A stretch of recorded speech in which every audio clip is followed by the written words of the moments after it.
Hi, we're the Potentials. We're the Potentials. We're a queer DIY Buffy themed punk band. We sing songs about punk and we sing songs about Buffy and the characters in Buffy and some of the themes in Buffy, but they're all about real life.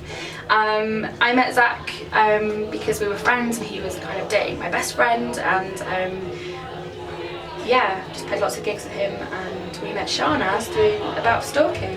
Yeah, well, it was only a little bit stalking, because like Holly was a friend of a friend who I always thought was really cool, and I really wanted to make friends with her. And then I was introduced to Zach through the same friend of a friend, and Zach and I really enjoyed playing board games together and just generally watching episodes of Buffy, and he told me how much Holly loved Buffy as well, and then it all just came together and we started watching Buffy together and playing games together. And one day that was it. We were supposed to start a Buffy RPG. Yeah. Like, some of us played tabletop games together or do D&D, and we'd like talked about this Buffy RPG, but it just never took off the ground. And then I think we just said to you one day, oh, by the way, we're doing a Buffy band, are you in? I don't think you had. And I was free that day. Yeah. So we're a Buffy band now. I'm not sure if Riot Grrrl or just queer and DIY and feminist bands, but there's definitely kind of a feeling of a big scene at the moment. And I think there always has been one in London historically. There's just been such a huge Riot Grrrl history here.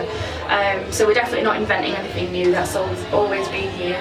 But at the moment there just seems to be this amazing community of girls and queers, people making music that touch upon feminism and really cool politics that it's really nice to be a part of. Yeah. And I think part of that as well is that there's this new wave of interest in Riot Grrrl, which I wouldn't necessarily say many of the bands in that scene even come close to replicating or being, but certainly I think that interest in Riot Grrrl has driven a lot of people and inspired a lot of people.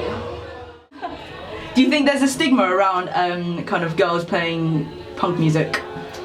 I think that there has been traditionally. There always has been. I think there always will be, because sexism isn't going anywhere anytime soon. And it's really nice playing on bills like this, which is predominantly women and queers all on the same bill. So it's very, everyone here is pretty much on the same page. And then sometimes we play gigs that go out of that comfort zone, which aren't organised by women, which aren't organised by queers, and then you get a little bit wary and you notice that the sound person might treat you a little bit differently, the other bands you play with might kind of laugh as you're setting up your instruments. It is out there, but I think at the moment we're kind of in a bubble sometimes. We play mostly with women and mostly with queers, so it's very nice to kind of shield yourself from that a little bit. Why is that? Just because you do get shit, we're kind of keeping we're kind of keeping a tally of good versus bad sound people. And I'm saying sound people, we've only had sound men up until this point, we've not had any sound women. And it's very subtle. Sometimes it's really hard to put your finger on if they're being a dick to you. It's only afterwards we come away and just think, well, they wouldn't talk to a guy doing that. And there's quite often the sound man will talk to Zach, our drummer, instead of talking to us. They don't usually want to learn our names or make eye contact, or they'll ask Zach, who's the drummer, like, how do you want your bass set up, or how do you want your guitar set up? And he's like, I don't know, maybe you should ask Holly and Shahnaz who actually play those instruments, but we don't really get the option to speak to sound guys. Yeah.